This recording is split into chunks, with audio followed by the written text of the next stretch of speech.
இங்கே வந்து எத்தனை பேர் மகான்கள் தபஸ் பண்ணி போயிருக்காங்க. யோகானந்தகிரி, ராமானந்தகிரி, ஸ்ரீ தரிக்கொண்ட வெங்கமாம்பா இங்கதான் வந்து தபஸ் பண்ணி ஆத்ம சாட்சாத்காரம் கூட ஆயிடுச்சு. அவங்க வைப்ரேஷன் ருஷி சாம்பிரதாயத்தை யோகம் பண்ண வைப்ரேஷன் இங்கே இருக்கும். ఇవంగిలికి అదే మాదిరిగా నేనెవరో తెలుసుకోవడానికి మాత్రమే. రమణ మహర్షి చెప్పినట్టు నేనెవరిని ఆ రీసెర్చ్ అనమాట. రీసెర్చ్ చేయడానికి యోగ సాధన చేయాలి. యోగ సాధన అంటే మనకు ఎంత ఆస్తి ఐశ్వర్యం ఉన్నా, ఎన్ని వాహనాలు ఉన్నా, ఎన్ని బిల్డింగ్లు ఉన్నా శాంతి అనేది లేదు. అంటే ఎప్పుడు ఆవేదనలతో పరితాపాలతో తప్పించిపోతున్నారు. ఆత్యంత దుఃఖ నివృత్తి, పరమానంద ప్రాప్తి కావాల్సే ఒకటే మార్గం. గురువుల దగ్గర సేవ చేసుకొని వాళ్ళ దగ్గర ఉండే యోగ రహస్యాలు మనం నేర్చుకోవాలి. అంటే అందరికీ కాదు. ఇప్పుడు భౌతికంగా God making man, man making money, money make many things. ఇప్పుడుండే జనరేషన్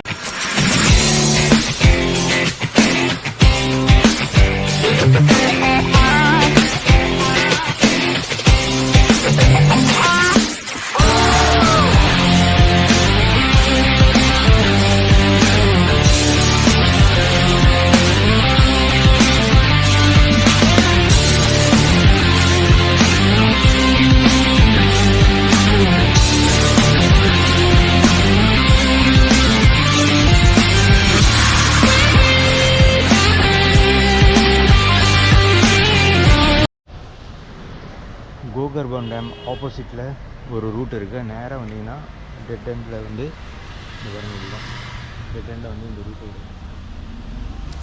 நீங்கள் இப்படியே வந்தீங்கன்னா டெட் எண்டில் இந்த ரூட் வருது. பஞ்சபாண்டவர் தீர்த்தம் இருக்குது இங்கே தான். இங்கே பாருங்கள், இந்த ரூட்டு தான். அப்படியே நேராக வந்தீங்கன்னா இந்த டவுன் வரும். இந்த டவுன்லேருந்து இப்படியே நீங்கள் வந்தீங்கன்னா நீங்கள் இப்படி தான் வரணும் அந்த இடத்துக்கு.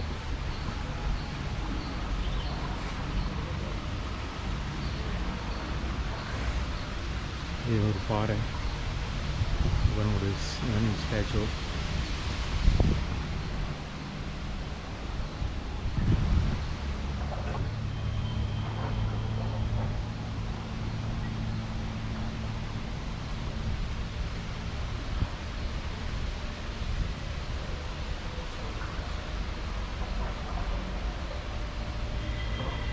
கைஸ், நம்ம பஞ்சபாண்டவர் தீர்த்தம் வந்து இந்த இடத்துல ஒரு சாமி இருந்தார்.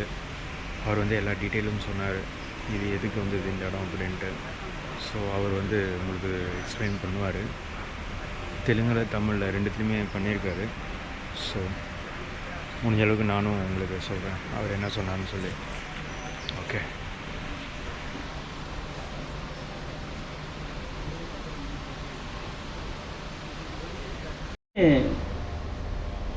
నేనెవరో తెలుసుకోవడానికి మాత్రమే.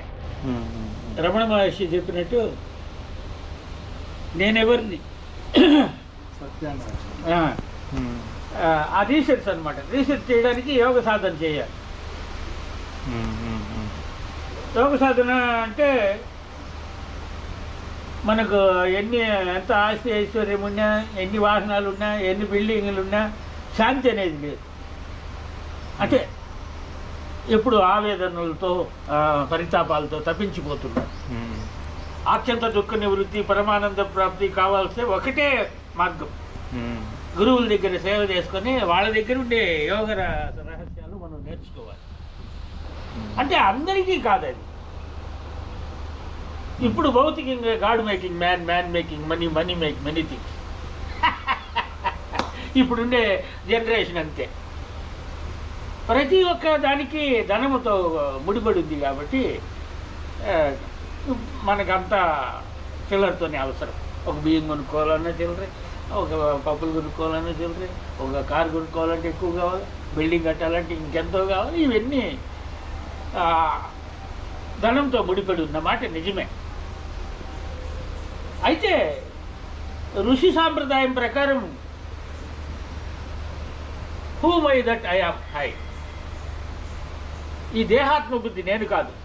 ఉదాహరణకి మనకు కళ వచ్చింది, కళగా అంటున్నారు ఎవరు?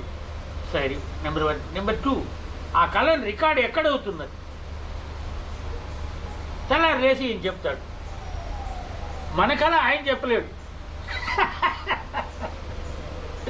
మన కళ ఆయన చెప్పలేడు, ఆయన కళ మనం చెప్పలేము. ఆయన మాత్రం చూసినట్టు అన్నీ చెప్పేస్తాడు. ఒక ట్రైన్ పడుతుంది, ఒక ఫ్లైట్ కాలిపోతుంది, ఏదో సముద్రంలో నీళ్ళల్లో ఆ పక్క స్టీమర్ మునిగిపోతుంది. ఇంతలో ఇన్ని పడుతున్నాయా? ఆ నేను కనిపెట్టడానికే ఋషులందరూ గురువులు సేవ చేసి నేనెవరో కనిపెట్టాలి. అంటే నేను అంటే దేహాత్మ బుద్ధి నేను కాదు. ఉదరి నిమిత్తం బహుకృత భాగంలో అనేక ఉంటాయి. ఒక ఆయన బియ్యం అమ్ముతాడు, ఒక ఆయన పప్పు అమ్ముతాడు, ఒక ఆయన టైలరు, ఒక ఆయన ఇంజనీరింగ్, ఒక ఆయన పోలీసు, ఒక ఆయన సైన్స్ మాస్టర్, ఒక ఆయన సోషల్ మాస్టర్. ఎన్నో 100 ఉంటాయి. అవి వాళ్ళు భోజనం చేయడానికి, వాళ్ళని వాళ్ళు కాపాడుకోవడానికి, వాళ్ళని వాళ్ళు కాపాడుకుంటూ గృహస్థులు వాళ్ళని వాళ్ళు కాపాడుకుంటూ వాళ్ళని కాపాడుతారు. గృహస్థులు వాళ్ళ ఫ్యామిలీ, అదే వాళ్ళన్నా వాళ్ళ ఫ్యామిలీ అన్నా ఒకటే. వీళ్ళు ఋషి సాంప్రదాయం ప్రకారం వీళ్ళని వీళ్ళు కాపాడుకుంటూ నేనెవరో కనిపెడతారు.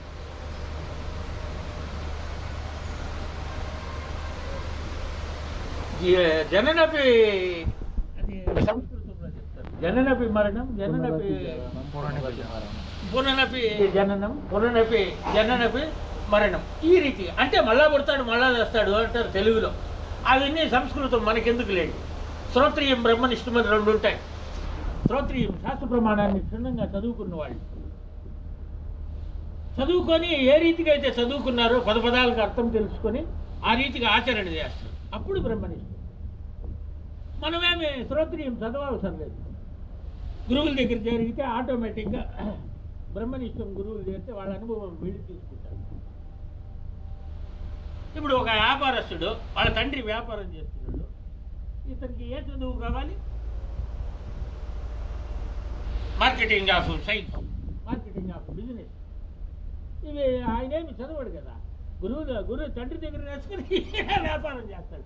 ఏ సైన్స్ కానీ ఏ శాస్త్ర ప్రమాణం కానీ. ఆ రీతిగానే మేము కూడా బ్రహ్మనిష్ఠుల దగ్గర చేస్తే ఏ శాస్త్ర ప్రమాణం పనికిరాదు. 7 టన్నుల శాస్త్ర ప్రమాణాన్ని చదివే కన్నా ఒక అంశ అనుభవమే ఎక్కువ.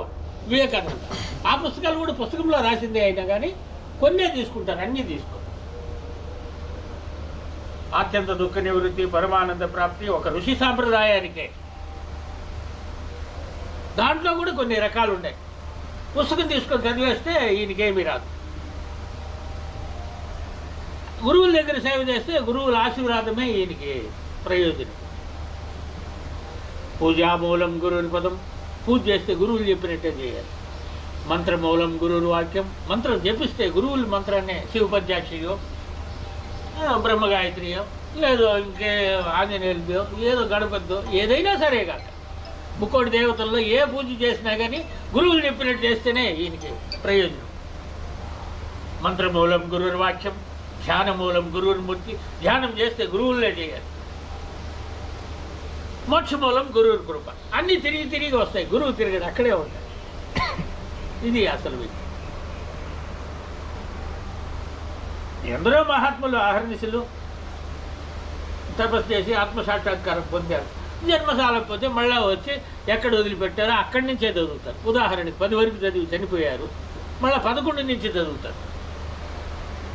எத்தனை பேர் மகான்கள் நான் யார் தெரிஞ்சுக்கிட்டதா சுகம் அடையலாம், சாந்தி சுகம் அடையலாம். பகிர்முக்கில் கூட சாந்தி சுகம் இருக்கு, அது கொஞ்ச நேரம் தான் இருக்கும், அப்புறம் போயிடும். இவங்களை ஆவேதனத்தோ பரிதாபாலத்தோ கொஞ்சம் குறைஞ்சி போயிடும். நான் யார் தெரிஞ்சுக்கிட்டா அதுக்கு சாந்தி சுகம் அடையலாம். சாந்தி சுகம் அடையலாமன்னா யோக சாதனை பண்ணும். யோக சாதனை தெரியாதுன்னா குருவுக்கு சமர்ப்பணம் ஆகும், அப்போதான் நல்லா வரும்.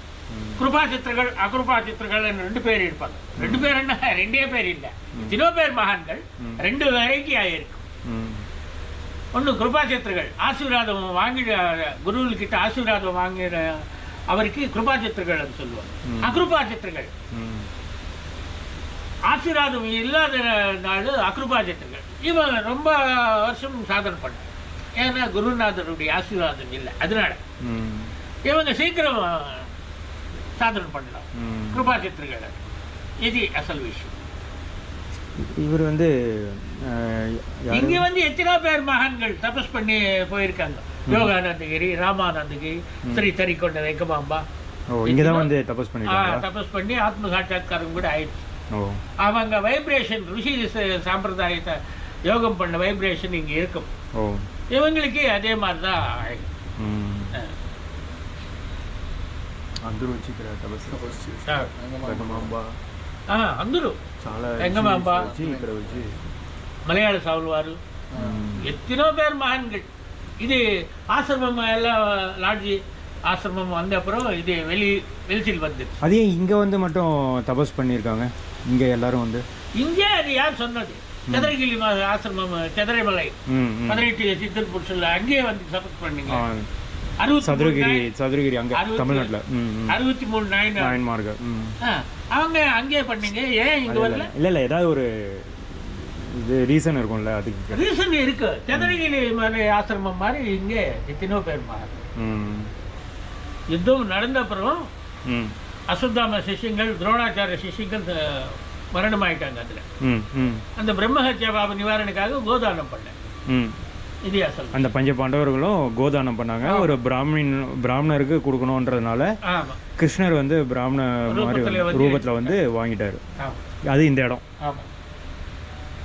நீங்க ஐயா நீங்க நம்ம இங்கதான் ஸ்ரீகாளஹஸ்தி பசங்களை போய் பிரம்ம வித்யா பாடசாலையில் பிரம்மசூத்திரம் படித்தான். அப்புறம் குருநாதர் 71ல் அங்கே கங்கம்மா கோவிலுண்ட 1971 கங்கம்மா கோவிலுண்ட கங்கம்மா கோவில் இங்கே இருக்கு. அங்கே பாப விநாசனம் நடந்து போறக்க. ஆமாம், அந்த இடத்துல குருநாதர். ஆமாம், பிஆர்கே பிரசாத் ராவ் பீரியடில் அவங்களை இங்கே வந்துடுச்சு. ஓ இந்த குகையில். அப்புறம் அவங்களுக்கு இங்கே ரூம் கட்டி கொடுத்தாங்க.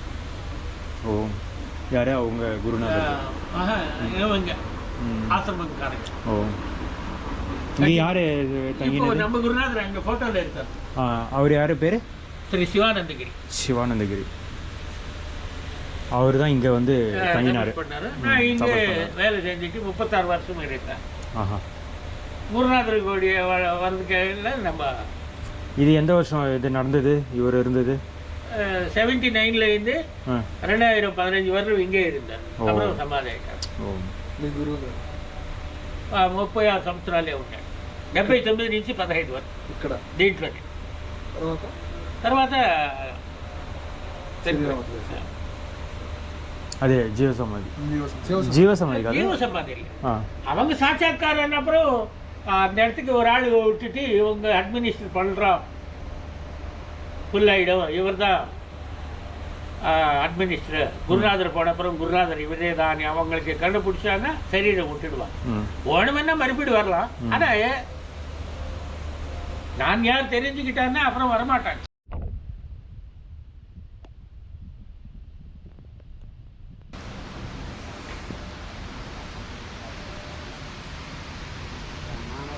పొలం ఉంది, 5 ఎకరాలు. ఆ పొలం మీరు అన్నీ వదిలిచ్చేసారా?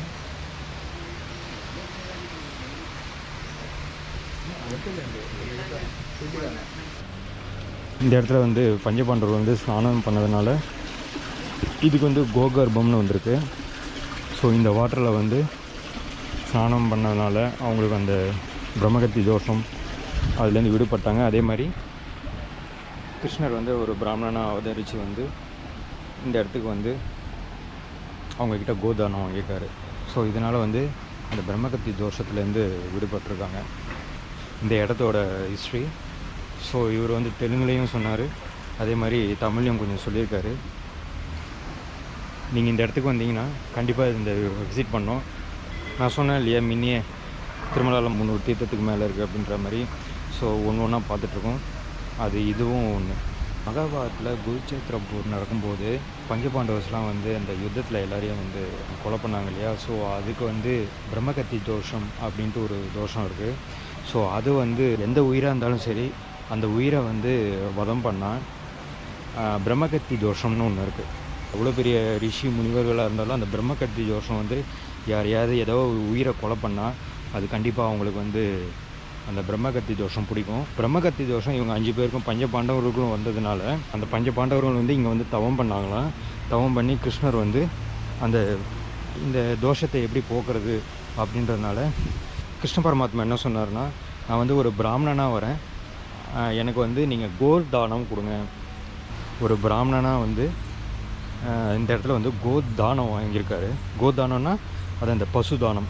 அந்த மாதிரி நீங்கள் கொடுத்தீங்கன்னா இந்த பிரம்மகத்தி தோஷத்துலேருந்து நீங்கள் விடுபடலாம் அப்படின்னு சொன்னதுனால ஸோ இந்த வாட்டரில் வந்து ஸ்நானம் பண்ணதுனால அவங்களுக்கு அந்த பிரம்மகத்தி தோஷம் அதுலேருந்து விடுபட்டாங்க. அதே மாதிரி கிருஷ்ணர் வந்து ஒரு பிராமணனாக அவதரித்து வந்து இந்த இடத்துக்கு வந்து அவங்கக்கிட்ட கோதானம் வாங்கியிருக்காரு.